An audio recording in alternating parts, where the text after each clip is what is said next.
Hola, bienvenidos a todos al panel sobre riesgos catastróficos globales. El panel consistirá de 35 minutos de preguntas hechas por el moderador, yo, y luego 15 o 10 minutos de preguntas hechas por el público, para que ya puedan ir pensando o anotando sus preguntas. Nuestros panelistas del día de hoy serán Ángela Aristizábal. Ángela es investigadora del ITAM y fue investigadora del Future of Humanity Institute de la Universidad de Oxford. Le interesa pensar en el rol de los países de bajos y medianos ingresos en la mitigación de riesgos globales y en crear programas para promover proyectos de alto impacto en Latinoamérica. Luego, Jaime Sevilla. Jaime es director de IPOC, una organización de investigación sobre inteligencia artificial.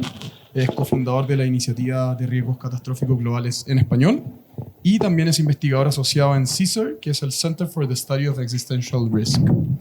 Y finalmente tenemos a Juan García. Juan es ingeniero químico y trabaja como coordinador de investigación en OLFED. Su trabajo se centra en cómo hacer que los sistemas alimentarios sean más resilientes frente a las catástrofes globales. Y además, junto a Jaime, también es cofundador de la iniciativa de riesgos catastróficos globales en español. Un aplauso, por favor, para nuestros panelistas.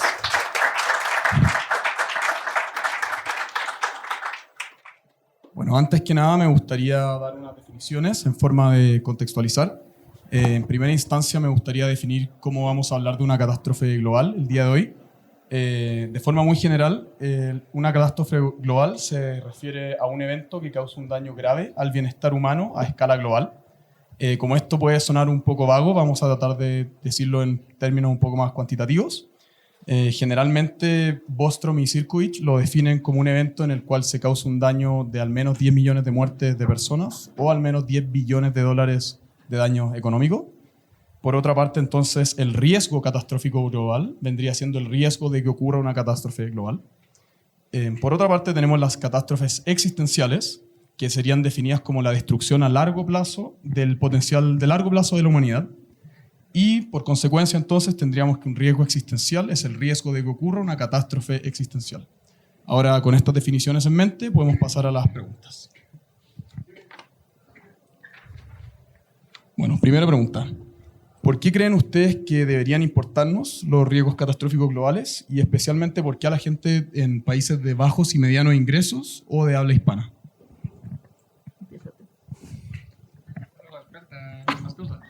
Bueno, yo voy a contaros un poco cuál es mi perspectiva en esto. Creo que desgraciadamente vivimos en un mundo relativamente poco estable en el que la probabilidad de una catástrofe global es relativamente elevada. La situación con el COVID-19 está muy reciente y a flor de piel y ejemplifica perfectamente el que esta no es una preocupación vaga y abstracta, sino un riesgo real que vamos a tener que seguir manejando en el futuro. Con respecto a qué es lo que podemos hacer, especialmente en países hispanohablantes, voy a centrarme haciendo un poco más grande la pregunta. En riesgos catastróficos globales hemos identificado algunas áreas de investigación en las que estamos interesados en hacer un poco de investigación preliminar para entender cómo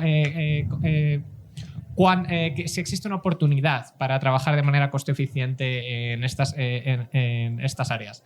Las tres que ahora mismo están como mi top en la cabeza tienen que ver con resiliencia alimentaria, especialmente en países tropicales como puede ser Argentina. Cosas que tienen que ver con extender la red de seguridad biológica en Latinoamérica, especialmente en zonas rurales.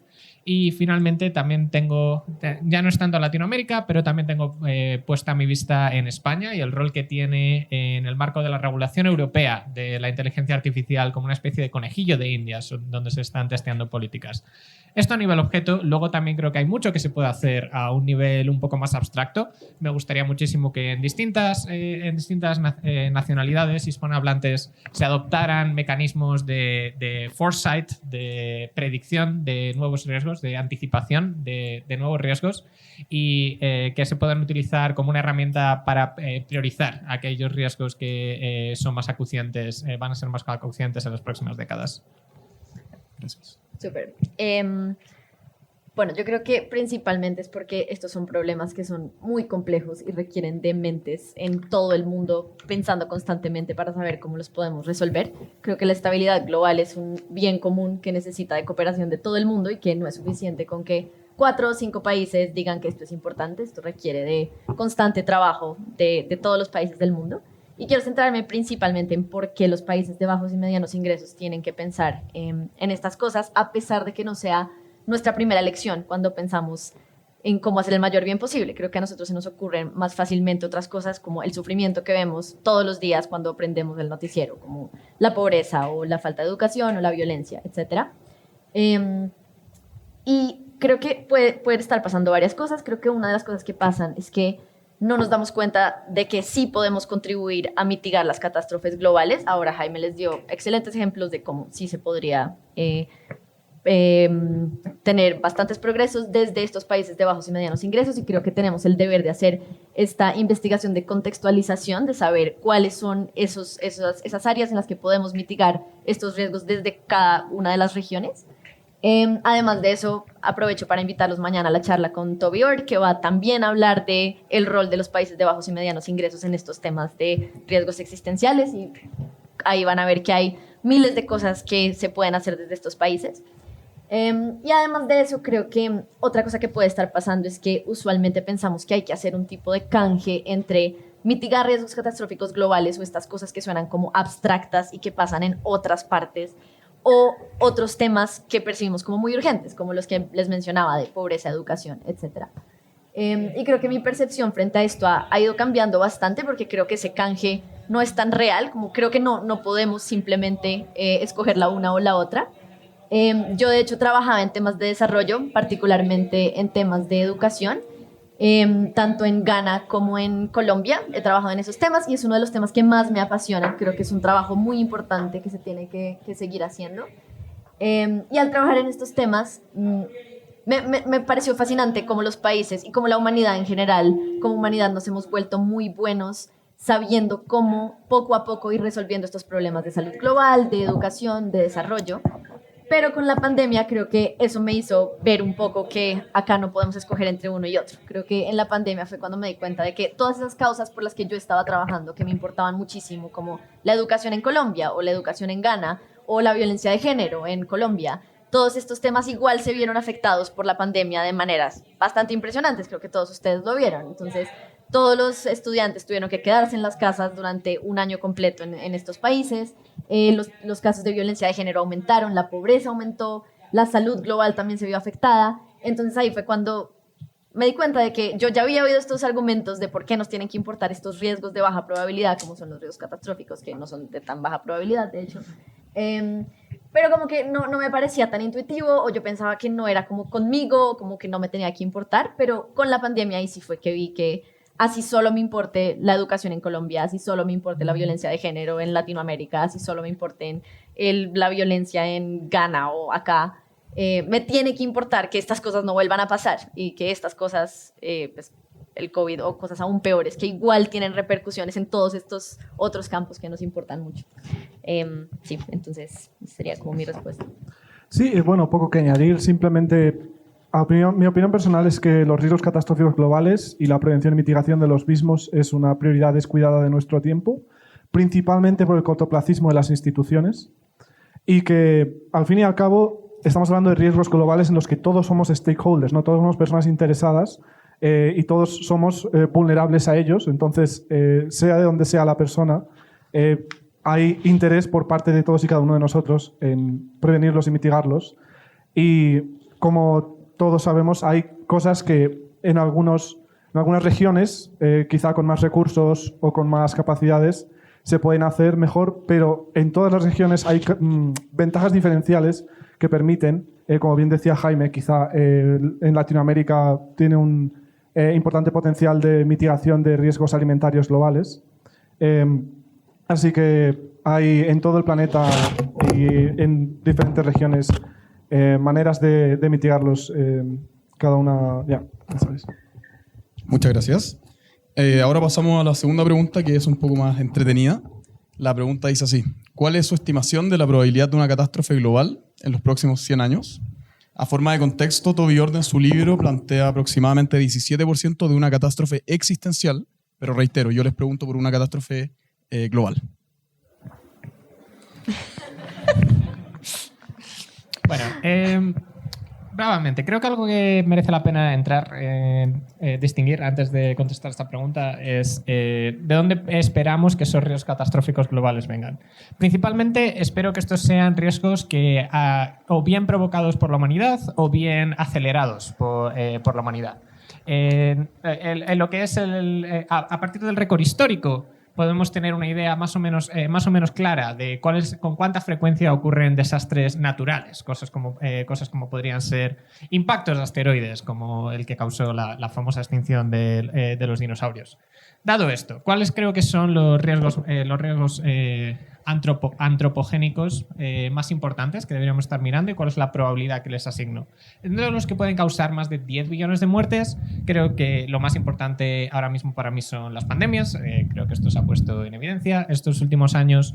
En tema de las pandemias, en los próximos 100 años probablemente espere con muy alta probabilidad, diría de un 87%, si me forzaras a poner un número, de que haya una pandemia que cause más de 10 billones de muertes en los próximos 100 años. Otras cosas que podrían entrar en esta lista es una guerra mundial. O sea, no debemos olvidarnos de que no ha pasado tanto tiempo desde la última guerra mundial y esto debería ser una posibilidad que siga viva en nuestra cabeza. Creo que asignaría, esto no lo he pensado con tanto detenimiento, pero probablemente como un 40% de probabilidad de que haya una guerra mundial o una guerra a gran escala en los próximos 100 años que resulte en más de 10 billones de muertes. Si entramos en ya cosas que pueden ser mucho más, que pueden afectar a mucha más gente, que pueden llegar incluso a los 1.000 millones de muertes, probablemente lo que estaría arriba en mi lista sería un invierno nuclear o tal vez un invierno causado por una erupción volcánica. Con respecto a invierno nuclear, tal vez asignaría una probabilidad de alrededor de un 5% de que tengamos que vivir en un invierno nuclear en los próximos 100 años. Y respecto a un invierno causado por una erupción supervolcánica, tengo que estudiar más al respecto, aunque creo que es algo en lo que tenemos menos incertidumbre debido a la evidencia histórica, pero podría ser algo del orden de un 1% de probabilidad de que haya un invierno tal. No creo que en ninguno de estos riesgos que haya mencionado realmente supongan un riesgo existencial en sí. Creo que es bastante probable que si llegaran a ocurrir, la humanidad se organizaría para mitigar sus peores consecuencias y probablemente no llegarían a acabar con la raza humana en sí. ¿Cuáles son los posibles riesgos existenciales que sí que podrían hacer eso? A la cabeza de mi lista está la inteligencia artificial, en lo que yo trabajo. Este es un riesgo mucho más especulativo, sobre el que tenemos muchísima más incertidumbre, pero aún así ahora mismo asignaría un 15% de probabilidad de que esto resulte en un riesgo existencial en los próximos 100 años. Pregúntame dentro de 10 años si es muy probable que este número haya cambiado drásticamente. El otro riesgo existencial que me viene a la cabeza son pandemias diseñadas, ingeniería biológica. Esto es algo en lo que no tengo tanta expertise y por tanto no voy a poder hablar con tanta confianza. Ahora mismo mi impresión es que aún así es muy difícil diseñar una pandemia que acabe con toda la humanidad y probablemente asignaría menos de un 1% de probabilidad de que este termine siendo el caso. Bueno, en mi caso, primero quiero empezar como con un comentario frente a la pregunta. Yo inicialmente quería no responder esta pregunta, pero después hice el ejercicio de pensar, bueno, ¿qué diría si tuviera que dar un número ahí? Y me pareció muy valioso el ejercicio y finalmente como que, bueno, me atreví a decir, ok, voy a dedicarle un corto tiempo a esto, tal vez pues no voy a decir el número real que corresponda a la realidad, pero como ejercicio creo que es muy valioso por dos razones. Lo primero es porque creo que nos obliga a ser muy explícitos frente a muchas cosas que asumimos al trabajar en estos temas. Hace más fácil que nos den retroalimentación porque le ponemos un número a la cosa y como que alguien nos puede llevar la contraria y decir creo que es más bajo o es más alto. Entonces los animo a que hagan el ejercicio también de pensarlo ustedes si esto es un tema que les interesa. Y lo otro también es por no anclarnos demasiado en las primeras estimaciones que oímos, porque pues sí, yo me baso en una vez que oí a Jaime decir esto mismo y dije así, eso es el riesgo. O lo que leí, el riesgo existencial, cuando leí The Precipice de Toby Orr y dije, pues sí, 1 entre 6 en los próximos años. Pero creo que son temas en donde hay mucha incertidumbre y justamente necesitamos es gente que aprenda a pensar en estos problemas. Entonces es importante no anclarse demasiado en esas primeras estimaciones que hacemos y que ustedes oigan estos números y digan, bueno, yo creo que sí, puede ser más alto o más bajo. Y sí, una nota como sobre el anclaje en particular, que creo que es un sesgo muy fácil en el que uno puede caer, es que si esta es la primera vez que oyen de estimaciones de riesgos catastróficos, intenten no anclarse mucho en lo que les estamos diciendo, sino que sí, lo tomen es como un ejercicio, pero pues también los animo a que hagan ese ejercicio ustedes en sus grupos o con la gente con la que han hablado de estos temas. Entonces el ejercicio como yo lo hice, que obviamente esto es así, sí, no lo hice como con demasiado cuidado. Bueno, mi respuesta final era algo así como por lo menos del 60%. Y simplemente como información que tomé para hacer el ejercicio, para que ustedes también piensen cómo lo harían si tuvieran que responder esta pregunta en un panel mañana. Cosas que hice fue pensar, bueno, como por ejemplo, ¿en qué me puedo anclar un poco? Riesgos existenciales que he leído hasta ahora, que siempre suelen estar como entre el 1 y 20%, y bueno, si riesgo existencial es entre el 1 y el 20%, riesgo catastrófico global tiene que ser muchísimo más alto, pues porque estamos hablando de pues, muchas menos repercusiones. Luego también, otra manera en la que me planteé la pregunta fue, bueno, ¿cuál es la probabilidad de que haya un evento como el COVID o uno peor? ¿Y por qué como el COVID? Porque pues, me puse a mirar las cifras en cómo van y el COVID ha causado alrededor de 6.7 millones de muertes y eso es solamente contando las reportadas, no sé, o sea, esto no es contando las otras que se generaron, que nunca se reportaron o causadas por el COVID por otras razones, como disrupciones en cadenas de temas de salud, etc. Entonces, sí, si tomáramos la definición de riesgos catastróficos que nos dio ahora David, en donde es 10 millones de muertes, pues creo que ahí ya se pasaría ese límite. Hay muchas personas que dicen que el COVID no es un riesgo catastrófico global. A mí me parece que es como difícil de sostener eso por las muertes y también por cómo todo el sistema colapsó durante tanto tiempo. Entonces, sí, me puse a pensar en cuál sería el riesgo de otro evento como el COVID en los siguientes 100 años y creo que es por lo menos del 40%, aunque sí, cuando oigo a Jaime es como que tal vez fui muy conservadora, tal vez es un poco más. Y pues bueno, me toca sumar todos los otros riesgos que no estoy teniendo en cuenta, como riesgos de cambio climático, riesgos naturales, que pues son más bajos por distintas razones, pero también los tengo que sumar ahí. Inteligencia artificial era un punto de interrogación en mi estimación, decidí no alterar mucho mi número por eso. De hecho, y pues también de pronto creo que ahora Jaime podrá hablar un poco más de eso, pero pensándolo un poco me parece más probable un riesgo existencial por inteligencia artificial que un riesgo catastrófico global, como que me cuesta mucho imaginarme un escenario en donde se mueran 10 millones de personas por la inteligencia artificial, como que me parece una cosa tan transformadora que sí o sí va a transformar la vida del 100% del planeta en los próximos 200 años, así que me cuesta mucho imaginarme un escenario como en el medio, pero pues ya tú sabrás más de eso. Y bueno, por eso fue que lo subí como a 60%, pero pues eso es un ejercicio y sí, los animo a que hagan algo de ese estilo y tengan mejores estimaciones que la mía.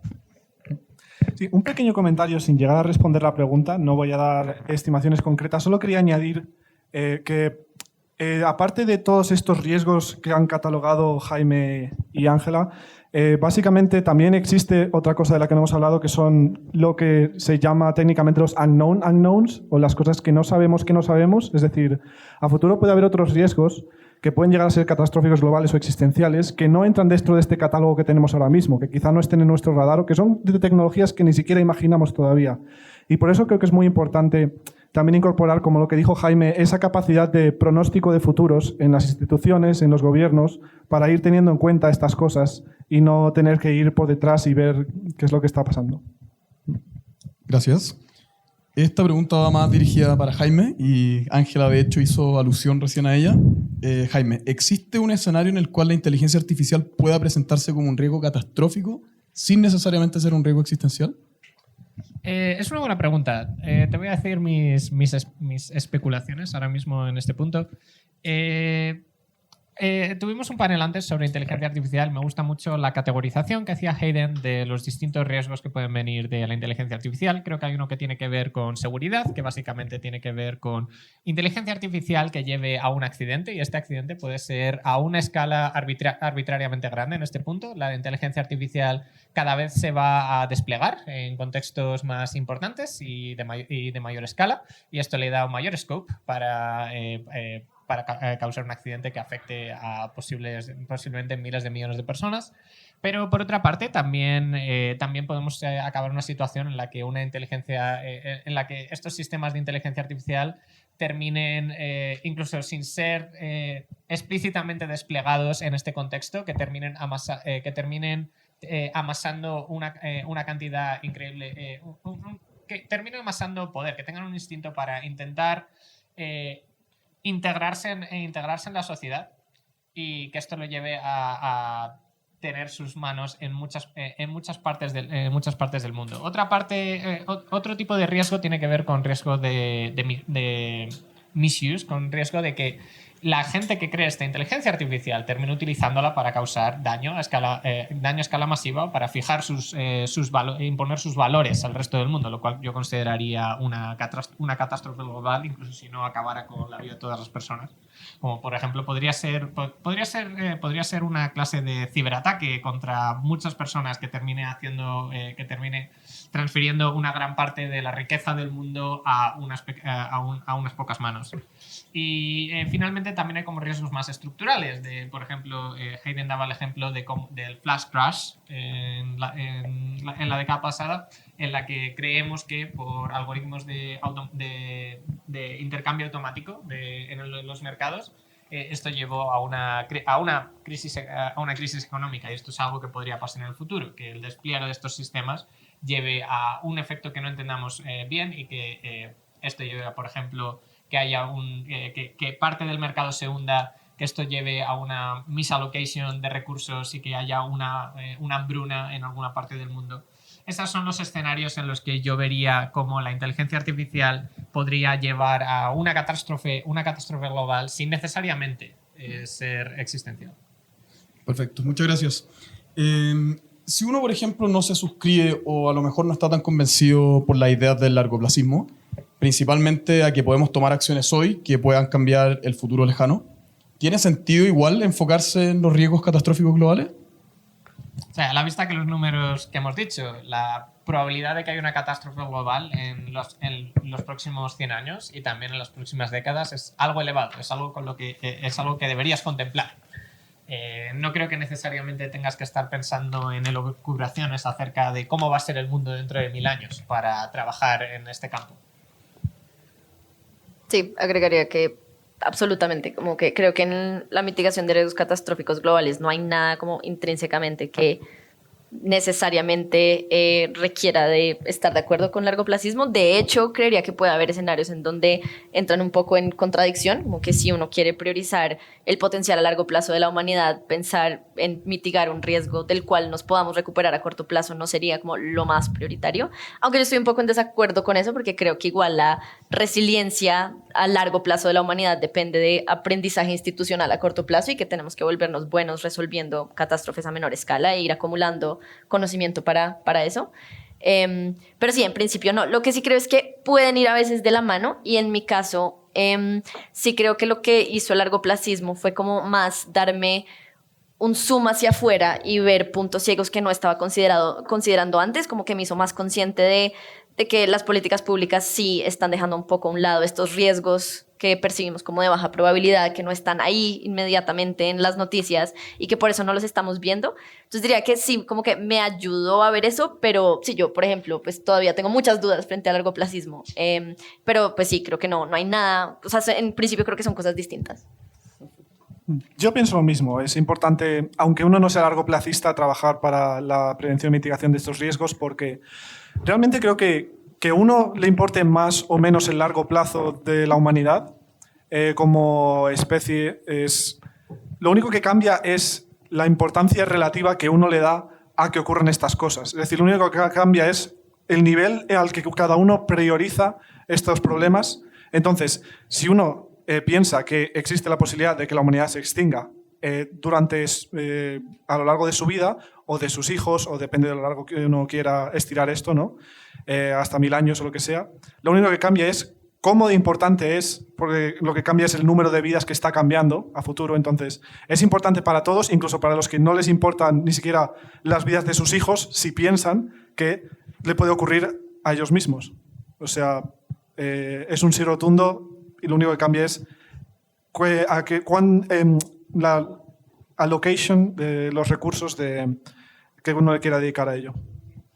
O sea, por añadir un poco de matiz a lo que dice Juan, yo como lo entiendo esto es probablemente la gente que es más hardcore, largoplacista, va a centrarse más en temas como inteligencia artificial y la biología sintética, que son los que pueden llegar a suponer un riesgo existencial. Mientras que si tienes una perspectiva más balanced entre la perspectiva a largo plazo y la perspectiva a medio plazo, probablemente vas a priorizar más cosas como el riesgo nuclear y la resiliencia alimentaria. Perfecto. Bueno, dado que la mitigación de riesgos catastróficos globales es un problema cuya solución eventualmente requerirá de acción a nivel estatal y de cooperación internacional, ¿cómo ven ustedes la actual capacidad y voluntad de los gobiernos para lidiar con este tipo de riesgos catastróficos globales, ya sea inteligencia artificial, riesgos biológicos, nucleares o de cambio climático extremo? Voy a hablar mucho desde la perspectiva de España, porque es de lo que yo soy más familiar. En España tenemos la situación de... afortunadamente hay un sistema muy flexible de respuesta y que puede acomodar toda clase de catástrofes, y esto se puso en práctica, por ejemplo, durante la pandemia. Sin embargo, creo que falta mucha mentalidad proactiva. No existen ahora mismo muchas iniciativas para anticiparse a la próxima pandemia. Apenas se habla además de cosas más exóticas como podrían ser estas catástrofes alimentarias que podrían desarrollarse a partir de un invierno nuclear. Ese probablemente sería el punto en el que a mí me gustaría hacer más énfasis en el futuro, en intentar ayudar a gobiernos públicos a desarrollar una mentalidad más proactiva con respecto a estos riesgos. Sí, estoy completamente de acuerdo. Yo creo que ahora mismo la capacidad y la voluntad de los gobiernos e instituciones para lidiar con estas cosas es más bien escasa. Son demasiado cortoplacistas como para tener en cuenta estos riesgos cuya importancia cobran importancia a largo plazo. Es decir, cuando estamos empezando a pensar en plazos más largos que un ciclo electoral de 4 años a lo largo de 10, 100, es cuando realmente estas cosas empiezan a ser importantes. Si uno tuviera que ser reelegido en plazos de 100 años, seguro que los gobiernos pondrían muchos más recursos a prevenir estas cosas. Pero como no es el caso, necesitamos, en cierto modo, hacer que vean la importancia de invertir en esto, que es algo que incluso para catástrofes que se repiten de manera continua y que son menos severas que los riesgos catastróficos globales, ya se sabe, los expertos en inversión y financiación saben que prepararse para una catástrofe es mucho más eficiente económicamente que responder, y aún así los gobiernos no son lo suficientemente proactivos como para ocuparse de ello.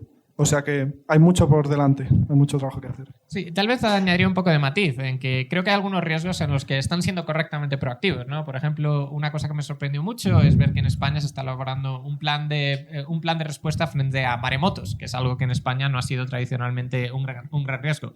Pero sobre todo esta clase de proactividad parece que está restringida a la clase de problemas en los que tenemos muchos datos, la clase de cosas que han pasado mucho históricamente, frente a que estas cosas que se están precipitando por las acciones de la humanidad que van a ser más relevantes en los próximos años están cayendo un poco más de lado. En parte por la falta de expertise en estos sitios, no tienen los recursos para hacer frente a ello, y por otra parte también esta falta de una mentalidad más proactiva. Perfecto. Y en su propia experiencia o en opinión, ¿creen ustedes que se interesan por estos temas los tomadores de decisiones que no necesariamente se consideren parte de la comunidad de altruismo eficaz, por ejemplo? Mi experiencia ha sido que sí. En general, cuando estuvimos hablando cuando estamos entrevistando a gente que forma parte del sistema público de gestión de riesgos en España, mostraban bastante interés acerca de estos temas, y llegamos a firmar un acuerdo de colaboración, por ejemplo, con el Ayuntamiento de Madrid, que creo que muestra el que hay una voluntad acerca de mejorar, acerca de pensar en cómo pueden actualizar sus procesos para hacer frente a eso. Esto me da mucha esperanza de que en un futuro se pueda hacer trabajo muy importante en estos temas en colaboración con organizaciones públicas. Buenísimo. Ahora que hablamos ya de las naciones, ¿cuál creen ustedes que son las capacidades y limitaciones de las organizaciones supranacionales, como la ONU, por ejemplo, para lidiar con los temas de riesgos catastróficos globales? Bueno, en particular yo soy bastante optimista frente a lo que estas organizaciones pueden hacer. Creo que estas organizaciones han sido fundamentales para coordinar alrededor de distintos temas y lo hemos podido ver con temas como el cambio climático, con resolución de conflictos y obviamente no es perfecto, claramente tiene sus limitaciones, pero creo que el mundo sería mucho peor sin este tipo de organizaciones y de coordinación y que por la naturaleza de estos riesgos, que son riesgos que pueden emerger en cualquier parte y por la naturaleza de lo que se requiere para solucionarlos, la coordinación global es fundamental. Por ejemplo, temas como haber podido coordinar alrededor de una agenda de desarrollo sostenible es algo que me impresiona bastante, como sobre la humanidad y que además eso también ya nos habla un poco de la manera en la que percibimos los riesgos, porque el desarrollo sostenible tiene mucho de esto, de cómo nos desarrollamos sin caer en estos riesgos como el cambio climático, por ejemplo, que se posicionó muy bien en toda esta agenda de sostenibilidad y que ya hay mucha coordinación alrededor del mundo frente a esto y creo que nos hacen ver que cuando al mundo le importa algo y sobre todo cuando nos importa mitigar un riesgo, somos excelentes haciéndolo y podemos avanzar muy rápido y no sé, cuando uno ve temas como la seguridad aérea, es algo bastante impresionante ver que los países pueden hasta estar en guerra y aún así todos los países coordinan para que no haya accidentes aéreos y hoy en día la seguridad aérea es impresionante y es porque nos importa, porque nos da pavor que se caigan los aviones. Entonces somos muy buenos mitigando riesgos. Creo que algunos riesgos se han posicionado muy bien, esos que son más como salientes psicológicamente creo que son los que mejor se han posicionado, no es tan sorprendente. Sin embargo, creo que sí hace falta posicionar otros riesgos dentro de estos conceptos como la sostenibilidad. Creo que el cambio climático lo ha logrado muy bien, pero pues es menos claro con estos riesgos en donde no tenemos precedentes, en donde no es tan claro cómo. Pero creo que esto sí es como un siguiente paso. Creo que todavía no hay suficiente voluntad dentro de estos países y dentro de estas organizaciones internacionales que están coordinando. Pero creo que es algo que tiene que pasar en los siguientes años, que se entienda que el desarrollo sostenible no es solamente mitigar un grupo de riesgos, es mitigar todos los que pueden amenazar que nos desarrollemos de manera sostenible y que podamos coordinar en esto. Sí, yo quería añadir que me da esperanza que haya cargos muy altos de las Naciones Unidas que estén empezando a despertar la necesidad de la prevención y mitigación de estos riesgos catastróficos globales. Pero una limitación importante a mencionar me parece que es el hecho de que hasta un cierto punto están bastante supeditados a lo que necesitan y quieren los Estados miembros. Entonces, que ellos tengan la capacidad de hacer algo al respecto también pasa porque haya voluntad política en cada una de las naciones que forman parte de estas Naciones Unidas. Perfecto, entonces veo que su visión es bastante optimista. Teniendo todo esto en cuenta, ¿cómo creen ustedes que se podría mejorar esta interfaz entre los investigadores y los políticos tomadores de decisiones? ¿Y cómo pueden traducirse, ustedes creen, estas recomendaciones de los investigadores a pasos concretos a seguir? Tiene que ser un proceso colaborativo. Tengo muchas ganas de ver qué es lo que va a ocurrir con riesgos catastróficos globales y con el proceso en el que nos vamos a embarcar para precisamente hacer que esto ocurra, crear esta interfaz científico-política. La clase de proceso que ahora mismo tengo en la cabeza y que creo que puede funcionar muy bien es entablar un diálogo con los stakeholders más pertinentes, con las organizaciones públicas más pertinentes que corresponden a los riesgos que consideremos más urgentes, prioritarios y tratables. Y junto a ellos, a través de talleres y de otros ejercicios conjuntos, el desarrollar unas políticas que ataquen estos riesgos de manera frontal, pero también sean realistas con respecto a las capacidades de los distintos organismos públicos para implementarlas. Sí, simplemente, como dice Jaime, lo que es necesario, en mi impresión, después de hablar a mucha gente que lleva mucho tiempo pensando en esto, es que lo que hace falta es diplomacia informal o diplomacia de tipo 2, outreach a los tomadores de decisiones para hacerles ver la importancia de este tipo de trabajo y que lo tengan en cuenta y lo entiendan y lo apliquen en sus decisiones para crear resiliencia y prevención. Bueno, una pregunta que tiende a hacerse la gente dentro de la comunidad de altruismo eficaz es este trade-off entre el gold standard de ciertas caridades, como por ejemplo AMF, Against Malaria Foundation, o Give Directly, ¿Y cuál creen ustedes que debería ser el trade-off entonces entre utilizar los recursos para el tipo de intervenciones de Global Health versus intervenciones enfocadas en riesgos catastróficos globales? La respuesta de Ángela a la primera pregunta creo que me parece que es la respuesta correcta aquí, ¿no? Que es estos riesgos catastróficos globales son una materia de salud global. La death toll del COVID, ahora mismo hay más de 6 millones de muertes confirmadas, probablemente muchas más muertes reales, mientras que, por ejemplo, las muertes por malaria al año son de medio millón de muertos. Esto es algo que tienes que tener en cuenta si te preocupan temas de salud global. Sí, de acuerdo. Creo que, de nuevo, como que ese canje es mucho más complicado de lo que parecería. Creo que nos toca apuntarle a las dos. Como que sí, con una pandemia podemos ver que con un riesgo catastrófico global pasando en el planeta, obviamente los temas como la salud global y los casos de malaria también se van a ver afectados, como pasó con el COVID-19, que los casos de malaria de hecho empeoraron porque se tuvieron que interrumpir todas las vacunaciones, o sea, fue todo un desastre. Entonces, sí, nos toca apuntarle a los dos y también creo que hay una relación del otro lado. Creo que una sociedad más resiliente también es una sociedad más sana, mejor educada, etcétera. Entonces también tenemos que apuntarle a eso. La proporción entre uno y otro, pues me parece que es muy difícil, no sabría decirte. Creo que a nivel personal, yo particularmente me siento como, tengo un nivel de comodidad distinto con la incertidumbre cuando estoy dirigiendo recursos como mi tiempo y mi dinero, y pues mi carrera y mi dinero. Creo que con mi carrera estoy mucho más dispuesta y como más cómoda con la incertidumbre. O sea, estoy dispuesta a trabajar en temas en donde puede que mi trabajo en particular no sea el que termine funcionando y puedo estar en un grupo de gente coordinando en donde de pronto el que ayudó a mitigar el siguiente riesgo catastrófico global no fui yo, sino Juan, pero está perfecto, como me gusta estar en ese equipo y me parece interesante hacerlo. Pero con mis donaciones sí es distinto. Yo dono a temas de salud global, siempre dono a GiveWell solamente porque ahí me siento menos cómoda como corriendo ese riesgo, pero creo que eso es algo que solamente tiene sentido a nivel personal, o sea, es una decisión absolutamente personal. Creo que a nivel de comunidad, pues esto no tiene sentido porque son intercambiables el tiempo y la plata. Entonces, pues sí, es solo como por agregar eso. Sí, aunque tal vez un matiz aquí es... creo que ahora mismo tenemos identificadas muchas mejores maneras para convertir dinero en efectividad en salud global, en el sentido de hay intervenciones escalables. Si ahora mismo tuviéramos $1.000 millones que dar a Against Malaria Foundation, creo que serían capaces de absorber ese dinero y utilizarlo de manera efectiva. Si ahora mismo le dieras a riesgos catastróficos globales $1.000 millones, yo diría...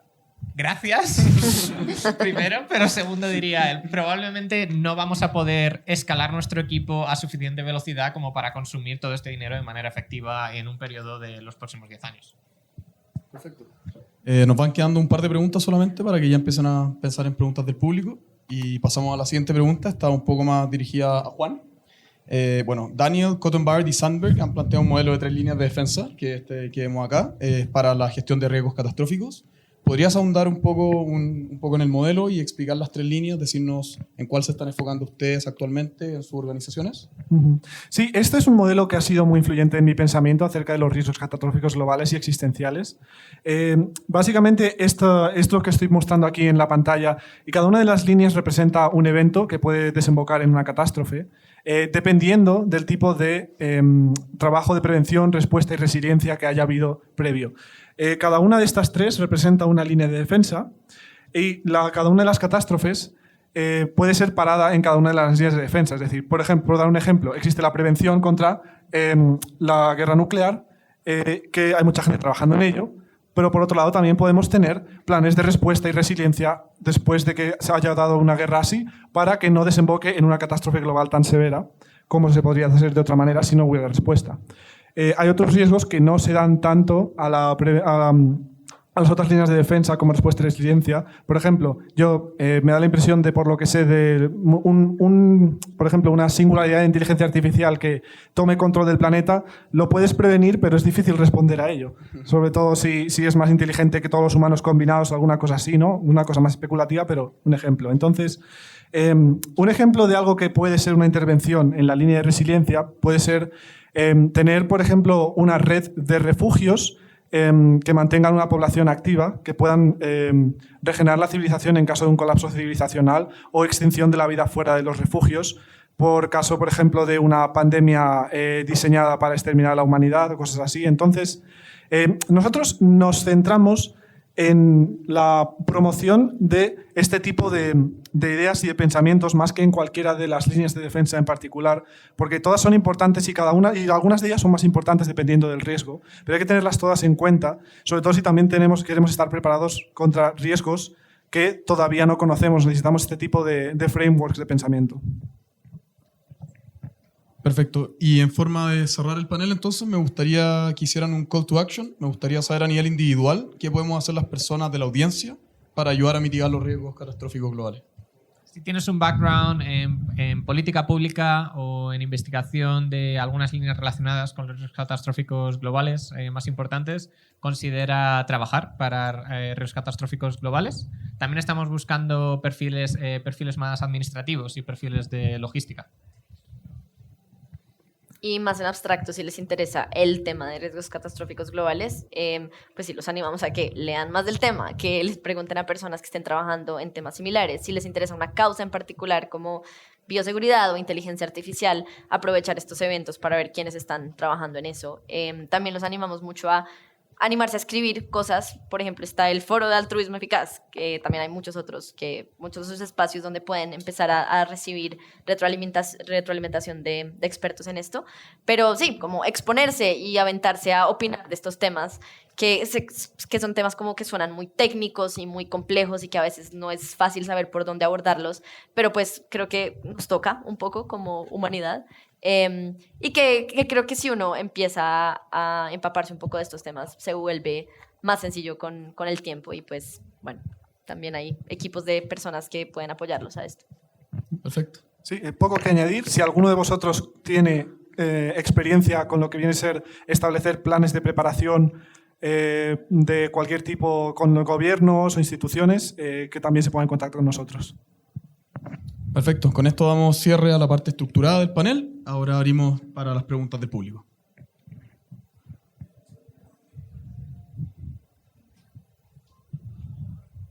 Qué buenos somos, les hemos dejado sin preguntas. Todo claro.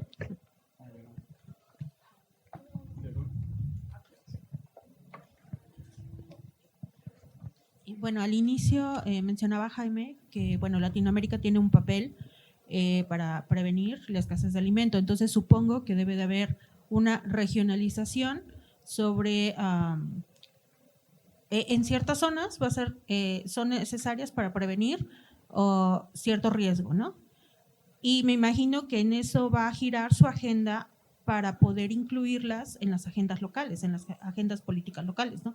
Porque a nivel político sería un poco difícil incluir la totalidad de riesgo catastrófico global, ¿no? Si no sería una o dos. Y bueno, yo quería preguntar si esto es una base de datos, se podría consultar o cómo lo trabajan. Vale, creo que es muy buen apunte. Yo soy muy fan de ser concreto e intentar trabajar lo más cercano en el nivel objeto que se pueda. Me gustaría muchísimo que en los próximos años estemos desarrollando esta agenda acerca de cuáles son los riesgos prioritarios en los que en Latinoamérica y también en España van a ser en los que va a haber una ventaja comparativa en responder a ellos, en prepararnos para ellos. Con respecto a lo que tiene que ver con catástrofes alimentarias en concreto, yo probablemente Juan vaya a ser una mejor persona para responder a ello, de hecho. Bueno, sí, por clarificar el apunte que mencionaba Jaime, lo de el papel importante de Latinoamérica en responder a una catástrofe alimentaria global tiene que ver con las catástrofes de reducción abrupta de la luz solar, que por ejemplo incluyen un invierno nuclear o un invierno volcánico. Los modelos indican que Latinoamérica puede ser una de las regiones mejor localizadas por las características del riesgo para responder, autoabastecerse y ser capaz de ayudar incluso a las demás regiones que no van a tener esa capacidad de producción de alimentos en los escenarios más severos. Concretamente eso me refería. Respecto a concretamente a nivel local versus internacional, está claro que puede ser difícil para un pequeño país el tener sistemas de prevención, mitigación de todos los riesgos catastróficos globales que pueden haber, aunque estaría bien que los tuvieran. Quizá es algo más adecuado para unas instituciones supranacionales como las Naciones Unidas, pero como ya dije, pasa también porque los Estados miembros de esas organizaciones internacionales y supranacionales estén dispuestos a poner recursos y tengan ese interés en apoyarlas para que lo puedan hacer. O sea que es algo que tiene que estar tanto a nivel global como local. Y respecto a dónde se puede consultar esto, ahora mismo en materia de español, y especialmente en adaptación de estas políticas al contexto hispanohablante, prácticamente el trabajo es inexistente. Esperamos que en los próximos años, a partir del trabajo de riesgos catastróficos globales, suplamos esta carencia y podéis encontrar en nuestra página web algunos informes y recomendaciones que puedan ser adaptados a un contexto más local.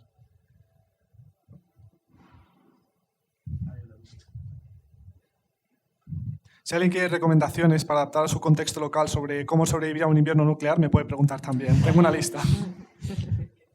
Buenas noches. Yo quiero felicitarlos primero porque yo he estado hablando con Juan y ustedes son una inspiración para nosotros. Nosotros somos, yo represento a la comunidad de Brasil. Estamos queriendo hacer una conferencia de riesgos catastróficos globales. Y bueno, yo quisiera saber si ustedes tienen algún plan de cómo deberían trabajar en riesgos catastróficos globales, cuáles deberían ser las prioridades que de alguna manera ustedes han colocado, ¿no? Para que nosotros también podamos pensar en lo mismo, porque si bien es cierto, se está hablando de Latinoamérica, pero pareciera que Brasil estuviera de lado, ¿no? Sí. Sí, no tengo tanta información acerca del contexto brasileño. Imagino que estos dos riesgos que he mencionado, el riesgo de seguridad alimentaria y el riesgo, el riesgo biológico, serían dos cosas que estarían a la cabeza de mi lista de cosas que investigar. Más allá de eso, estoy muy interesado en crear estas interfaces científico-políticas a distintos niveles de gobierno. Esto creo que pasaría por un proceso de identificar cuáles son los riesgos más importantes a trabajar en una región concreta, identificar cuáles son las organizaciones más importantes que pudieran tomar acciones con respecto a esos riesgos y luego elaborar políticas concretas con respecto a ello. Esto claramente es un trabajo que requiere mucho esfuerzo profesional detrás de ello. A nivel más concreto e inmediato, probablemente lo que estoy muy interesado es encontrar a pensadores que empiecen a pensar en esto a nivel local. Y creo que incluso pequeños esfuerzos como escribir un artículo acerca de esto, incluso un artículo en el Foro de Altruismo Eficaz o otro medio así reducido, puede ser un buen primer paso para empezar a abrir el campo. Sí, agregaría eso, que creo que la versión de una iniciativa de estas ideal se va a ver muy distinta en diferentes contextos según lo que se necesite en cada contexto. Hemos tenido varias conversaciones en donde hemos hablado de, bueno, cómo se vería un riesgos catastróficos globales ideal en 10, 20 años, etc. Y hemos llegado a diferentes versiones que creo que las tres me parecen muy valiosas y creo que en diferentes contextos podrían funcionar. Y es más, hasta en este contexto creo que las otras versiones de lo que hubiera podido haber sido riesgos catastróficos globales también podrían ser bastante interesantes, que sí, hay una versión de una iniciativa así que se puede ver más como creación de contenido, enfocarse en que personas escriban sobre estos temas en un idioma nuevo, que en esta página hemos hecho algo de eso, entonces como hacer algunas traducciones de los términos de qué es un riesgo catastrófico global y una catástrofe existencial y ponerlo en estos términos y eso resulta muy útil porque otros investigadores pueden tomar este contenido y empezar a generar conversaciones en otro idioma sobre esto. Eso, algo así en portugués, creo que también podría ser como una versión interesante. También hay otra versión de esto que se ve más como engagement de políticas públicas, que pues es una versión que también nos parece ideal, que es poder traducir la investigación a policy making y crear iniciativas para mitigar riesgos desde políticas públicas. También hay otra versión que se ve más como capacitar personas, como decía Jaime, como capacitar personas que están interesados en trabajar en estos temas para que entiendan más de estos temas y crear talleres y hablar con universidades. Creo que también hay otra versión que podría ser trabajar en un concepto que ahorita en una charla que hubo introdujo Luis Mota del Global Priorities Institute, que es en investigación de contextualización, como él lo llama, que es justo eso, ver cuáles son las ventajas comparativas que tiene una región para maximizar como su impacto a nivel global. Que creo que es otra cosa que se puede hacer, como hacer esa pregunta de investigación sobre cuáles son las causas prioritarias en Brasil o en Colombia o en Argentina. Y pues estoy segura que puede haber muchas otras que se pueden ver también muy bien.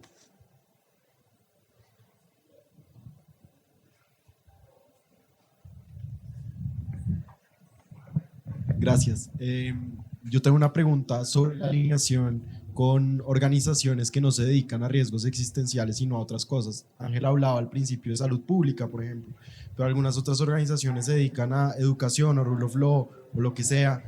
¿Cómo están trabajando o han pensado en trabajar para alinear los intereses de altruismo eficaz con los intereses, digamos, más inmediatos de otro tipo de organizaciones o organizaciones que se dedican a asuntos, digamos, más urgentes y menos importantes?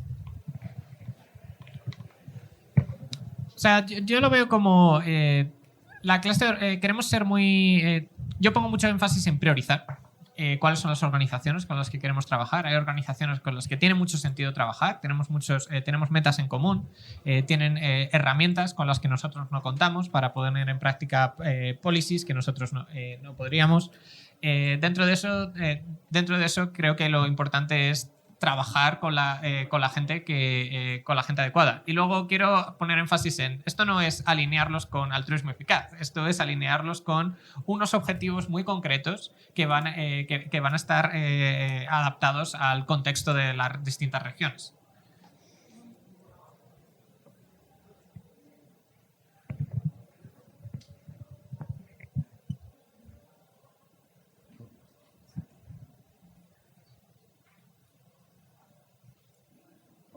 Si no hay más preguntas, tenemos una última reflexión de ustedes, si es que quieren, y si no, podemos pasar al cierre.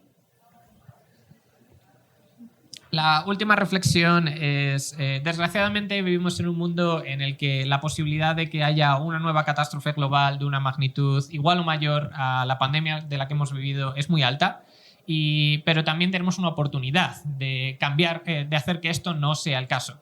Y quiero invitaros a todos vosotros a participar en este proceso de reflexión y de acción con vuestra carrera para que todos juntos podamos encauzar al mundo hacia un lugar más seguro.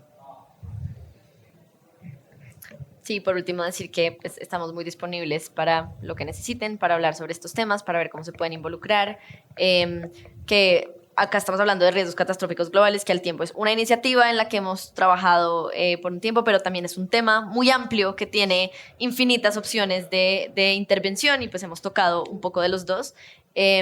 Y que ustedes pueden encontrar muchas oportunidades dentro de este tema muy amplio, tanto en riesgos particulares que les interesen como en la teoría sobre cómo priorizar entre riesgos o cómo deberíamos entender este tema o cómo podemos interactuar con tomadores de decisión para que estos temas se pongan en la agenda de los países. Entonces, pues los invitamos a que nos pregunten si tienen más dudas y bueno, pues muchas gracias por venir.